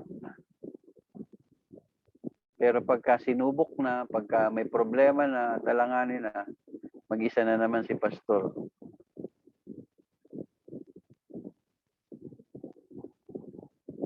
Tignan nyo, di ba? Tingnan niyo ang buhay ninyo sa ministry. Maganda, natututo, pero hindi naman umaayon yung pagsunod. So, hindi mo pwedeng sabing equip ka na. Kasi yun ang bottom line ng equipping. You learn through instruction, and then the result is obedience. Nung bago-bago yung Kabuko, lahat kayo excited. Gusto mag-ministry sa Kabuko. Mag-visitation, bahay-bahay, mga ngamusta. Pero nung tumagal na, nung palagi nyo nang ginagawa, ayaw nyo na. Tinatamad na kayo. To the point na dati nyo nang ginagawa, ipapaulit ko pa. Papaalalahanan pa kayo. Kasi may kanya-kanya na kayong dahilan. Kasi ayaw naman magsimba nun. Kasi ayaw naman makinig eh. Tinataguan kami. So, hindi tayo natututo. Head knowledge, naandyan lang yan. Palalakihin lang ulo mo niyan pagka puro head knowledge. You see? Kaya malaking part yung discipleship. Malaking bagay yung discipleship. Kasi talagang nire-require nito yung genuine love for God, a sacrificial love for God. Kung pag-i-equip, sarili mo nga lang, hindi mo ma-equip eh. Paano ka pa susunod sa Panginoon? Kasi ere ng equipping, wala na, bagsak na eh. Pastor, pagod na ako pastor, napipiko na ako pastor, ang dami niyo ng dahilan.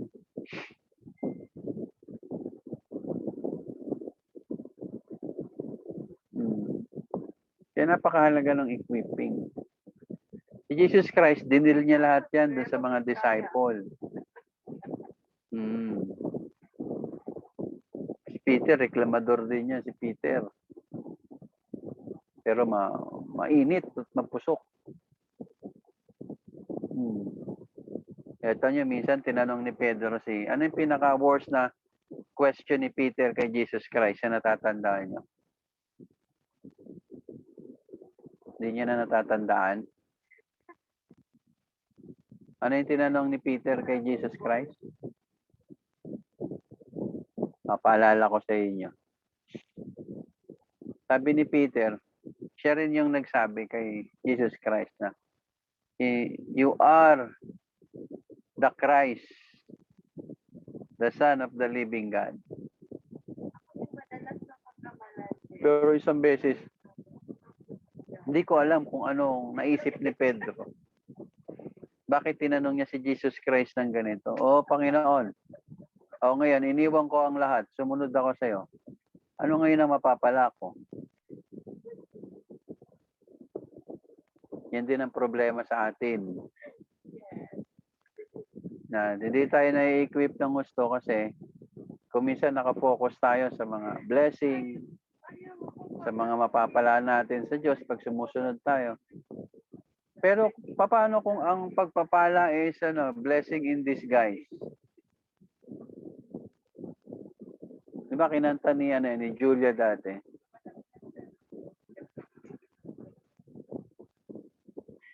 What if the da da da da da da? What is a blessing? What Kasi if the da da da da da? Kaya yung equipping minsan nagiging malabnaw. Huwag niyo isipin na dahil marami na kayong alam sa Bible, equip na kayo. Hindi totoo yun. May nalalaman na kayo. Kasi kung hindi niyo yan may experience, no? Kung hindi niya may experience, bali wala yung equipping mo. Parang si Manny Pacquiao, tinuruan siya ng principles in boxing. Kaya dati nakita niyo mag-boxing si Manny Pacquiao, di ba? Bara-bara yung mamana, di ba? Nasundan niyo ba yung story ni Manny Pacquiao? Bago pa lang siya nagbo-boxing, nakita niyo mag-boxing. Talagang pinanganak lang siya na malakas manuntok. Pero yung art ng boxing, wala si Manny Pacquiao noon. So ano ginawa ng trainer niya? Tinuruan siya ng art of boxing. Kaya nakita niyo, nag-iba na yung galaw ni Manny Pacquiao sa ring. Nag-iba na yung moves niya, nag-iba na yung attitude niya. Bakit? Kasi naturuan na siya eh. Now, ano susunod? Ano yung the making of a champion naman? Paano ka magiging champion na boxer? That is another thing. So, pina-experience sa kanya ng trainer niya kung ano dapat niya mga pagsikapan para maging champion boxer siya. And willingly, makinig kayo mabuti, and willingly he gave himself to all the training and all the trial. Nakita niyo, pinapalo ng yantok yung mga braso ni Manny Pacquiao para tumigas. Lahat, pati yung alulod. Ang sakit nun eh. Papaluin ng yantok yung lulod mo para lang tumibay. Pati yung mukha mo, isipin mo. Papaluin ng yantok yung mukha mo para masanay tumanggap ng masasakit na blow. Yan, ganun din sa discipleship mate. Sa discipleship, kailangan handa kang tumanggap ng masasakit na blow. At doon ka na-equip. Sasaktan ka hanggang sa nasasanay ka ng nasasaktan, hindi ka pa rin tumitigil. Doon mo masasabi na isang disciple maker is equipped to teach. Because knowledgeable siya and by experience, naranasan niya kung ano ibig sabihin ng pagiging isang disipulo. Okay, so that is our lesson tonight. I hope na maging napakahalagang aral ang ating pinag-aralan ngayong gabi. Okay? So maraming salamat sa oras ninyo. Meron ba kayong gustong idagdag sa ating aralin ngayon? Meron ba kayong may mga insight kayong gustong idagdag ngayong gabi?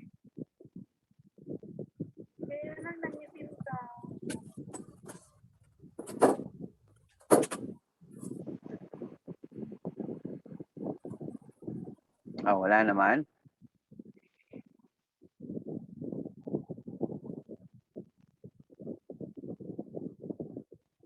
Yes, Deacon.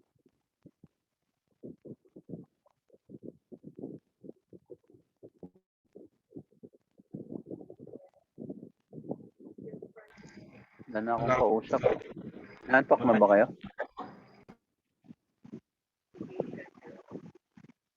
Yes, Deacon. Wala po, Pastor.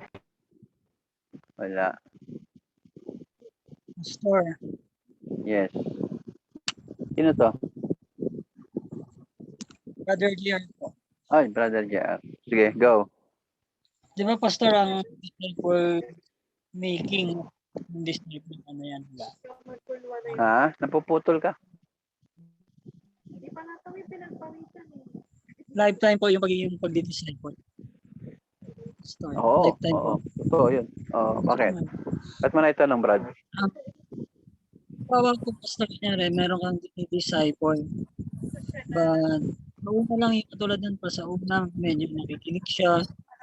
sumama siya sa pagdating ng mga pagtagal, tinataguan ka na niya. Basta wala interest, tapos gusto niya na pong umayaw. Gusto niya mag-quit po na yung isang disciple din. Kung nasa natin na, bilang mga struggle, Choppy ka, Brad.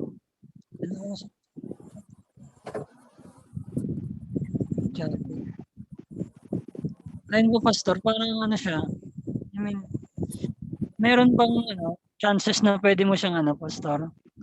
Bitawan na lang kasi kung ayaw niya naman talaga. So, Nasa tingin mo? Hindi naman yun siguro pagsuko kung siyang may ayaw, di ba, Pastor?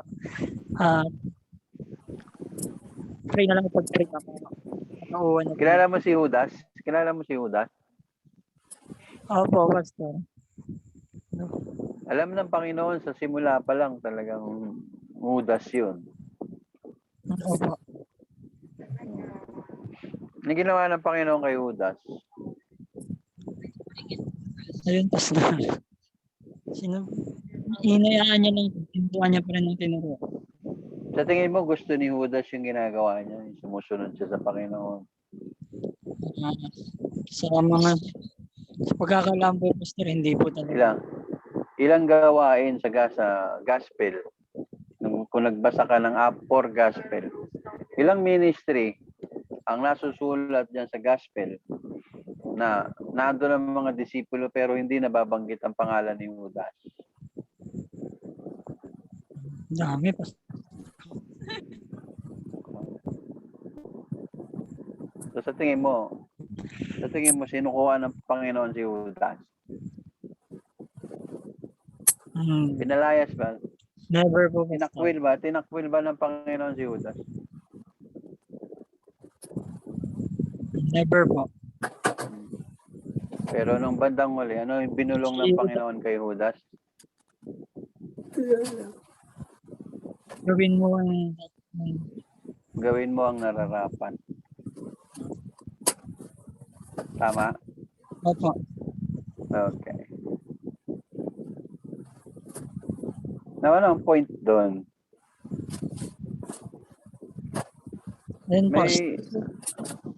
May bahagi ng istorya ng buhay natin na iba-iba ang karakter na ibibigay sa atin ng Panginoon.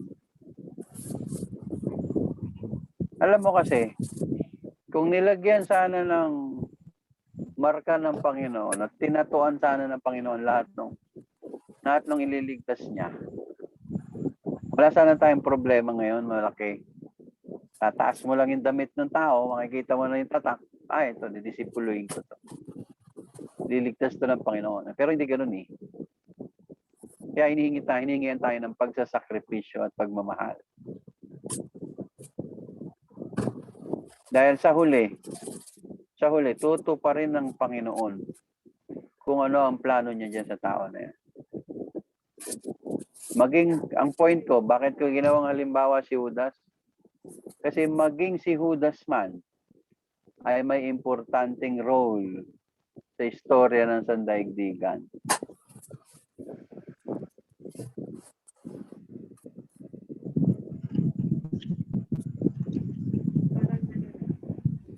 Huwag natin gawing excuse yung mga maraming bagay. Kaya mo na lang ganyan talaga. Kapatid, yan ang naging problema ko. Kulang-kulang 12 taon akong napabayaan dahil lang hindi ako inalagaan. Hindi ako pinagtiyagaan.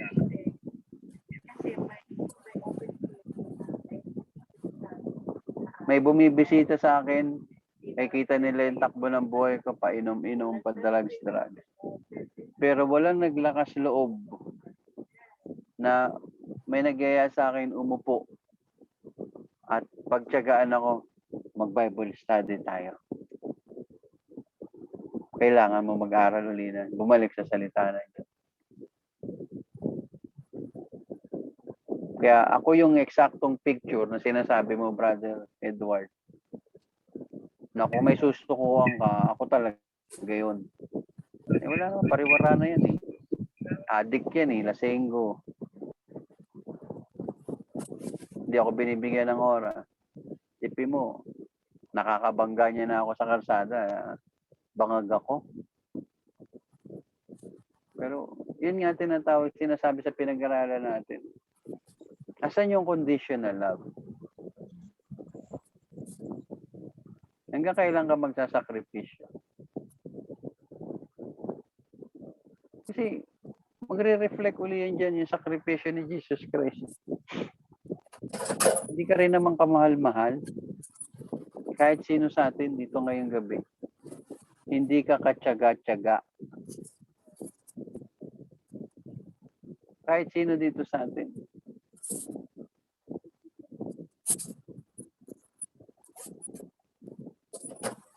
Kaya isipin natin palagi. Kasi yun yung kabayaran eh. Ang kabayaran ng bawat kaluluwa. Ang kabayaran ng bawat iniligtas ng Panginoon ay ang buhay ng Panginoon. Yun nga ang mahirap, Brother Edward, kasi hindi mo alam kung sino yung pinili ng Diyos. At hindi mo pwedeng husgahan yan sa panglabas niyang ginagawa ngayon, panlabas niyang buhay ngayon. Sabi ko nga siya, ako ba yung buhay ko noon? Mukha ba ako iniligtas ng Panginoon? Pogi po, pero kung yung ginagawa niyo po katulad ng dati, nakakaduda. Mahirap, Brad. Pogi talaga ako nung araw. Lagi ako nakasyabu eh. Showbiz nga ako eh.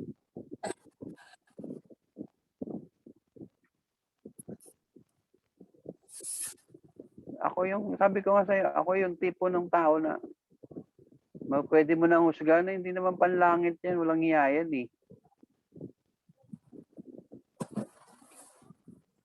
Pero paano mo sasabihin sa Panginoon yun? Lord, ano ba to? Ililigtas mo ba to? Ano? Baka naman, gagawin mo lang panggatong sa impyerno to. Tigilan ko na to. Sasabihin mo ba sa Panginoon yung gano'n?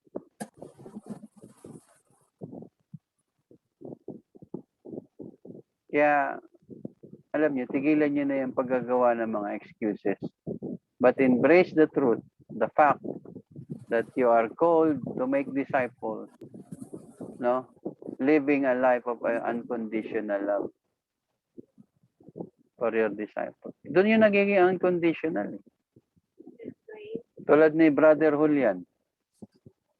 Sample lang to, Brother Julian. Hindi ko siya pwedeng sukuan kasi pinakilala siya sa akin ng Panginoon. Ang daming pagkakataon, hindi niya sinasaalang-alang yung mga feeling ko. Pero andito pa rin ako.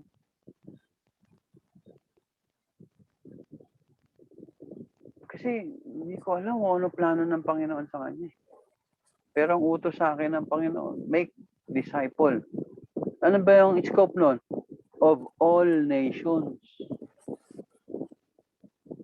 Lahat ng lipi, lahat ng klase ng tao. Make them my disciple. Kasi napapaloob doon lahat ng lipi eh. Hindi ko alam kung paano tayo mamimili. Kasi ang Panginoon ang pumili, hindi tayo. Eh, paano kung tulad ko yan? Ililigtas pala yan ng Panginoon, Brother JR. At sinusukuan mo lang ngayon.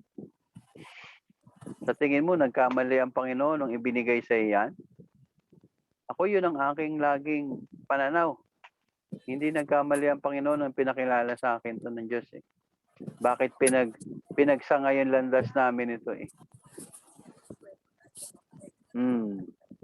Kaya pag-isipan mo mabuti bago ka dumating sa konklusyon na pabayaan na siya at bitawan. Amen, Pastor. Tanda mo, sabi ng Biblia, ang halaga ng isang kaluluwa ay higit pa sa kayamanan ng buong mundo. Kaya bawat kaluluwa ay mahalaga.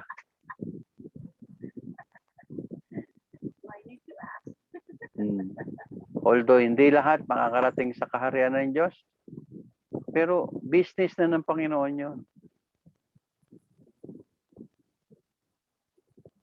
Tandaan mo, ang Diyos ang pumipili, hindi tayo. Hindi masasayang lahat ng sakripisyo mo dyan balang araw. Mapunta man sa langit yan o hindi, at least ginawa mo yung utos ng Diyos. Okay. Hindi mo alam kung anong plano ng Panginoon. Baka gagamitin yan sa ano. Siya nga Panginoon na nga siya Isipin mo, 12. May Judas na isa. Huwag mo sabihin hindi niya alam yun. But everything, my point is, everything is in accordance to His perfect plan.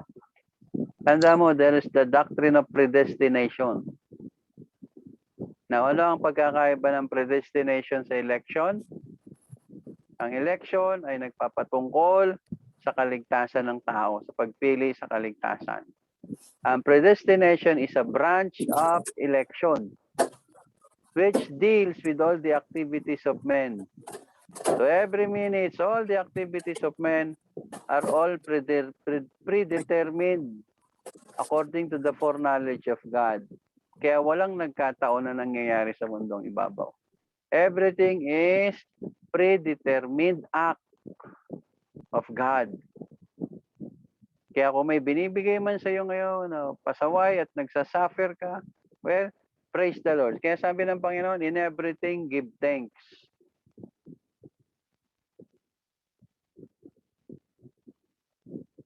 That is part, gawin mo lang yung role mo. May plano ang Panginoon, bakit mo dinadana siya? Pwedeng sa'yo, pwedeng sa Kanya.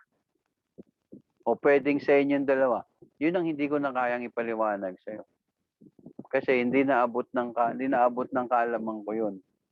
Pero ang sigurado, ang lahat ay naplano na ng Diyos mula pa sa pasimula. Kaya sa lahat ng gagawin mo, kapatid, wala kang dapat pagsisihan. Lalo na't sumusunod ka sa gusto ng Diyos.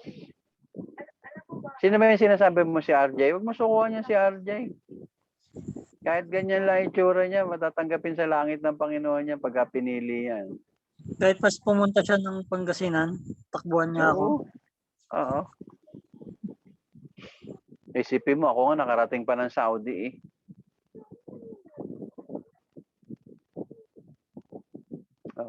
Yun nga lang ang problema sa akin. Walang nagtiyaga, walang nagmahal na discipler. Puro lang sila simula. Puro lang simula. Pero walang nagbigay talaga ng buhay at panahon para sa akin.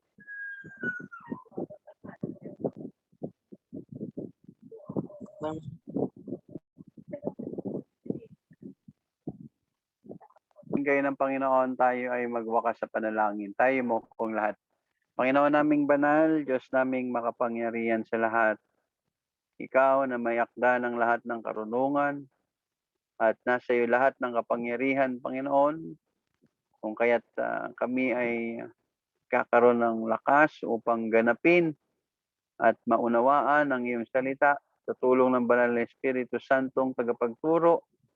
Nagpapasalamat po kami ngayong gabi sa inyong pagkilos, Panginoon, at pagganap ng mabubuting bagay para sa buhay ng iyong mga anak, Panginoon.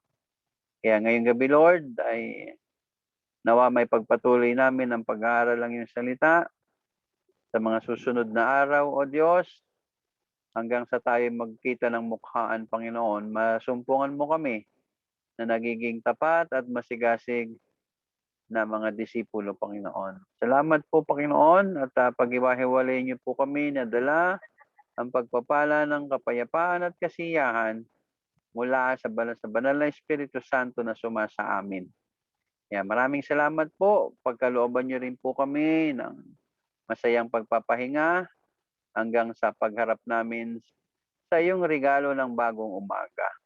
Dalangin din namin ang patuloy mong pagpapalakas kay Sister Milen na kasama namin ngayong gabi, sa kanyang asawa, Panginoon, at ganoon din kay Lara, Panginoon. At patuloy namin siyang makasama, Lord, ng may excitement, Lord, at may bagong lakas sa pagharap sa hamon ng discipleship, Panginoon. Salamat po at pangunahan niyo rin ang bawat gawain namin sa araw ng bukas at bigyan niyo po kami ng lakas upang ganapin ang mga bagay na ito. Salamat po sa buhay ng aking mga kapatid na ito, Lord. Dalangin ko ang patuloy mong pagpapala sa kanila. Salamat po at sa aming pagkikita-kita muli ay maging masaya nawa magkaroon kami ng healthy fellowship, Lord. At ma-express din namin, Lord, ang aming pagmamalasakit sa isa't isa. At pagkalooban niyo rin kami ng mahimbing na pagtulog sa gabing ito. Salamat po at ang pag-ibig ng Diyos at ang mayamang biyaya ni Jesucristo na hindi magmamaliw kailanpaman at ang pakikiisa ng banal na Espiritu Santo ay sumainyo palagi, ngayon, bukas at magpakailanman. Sa pangalan ni Jesucristo. Amen.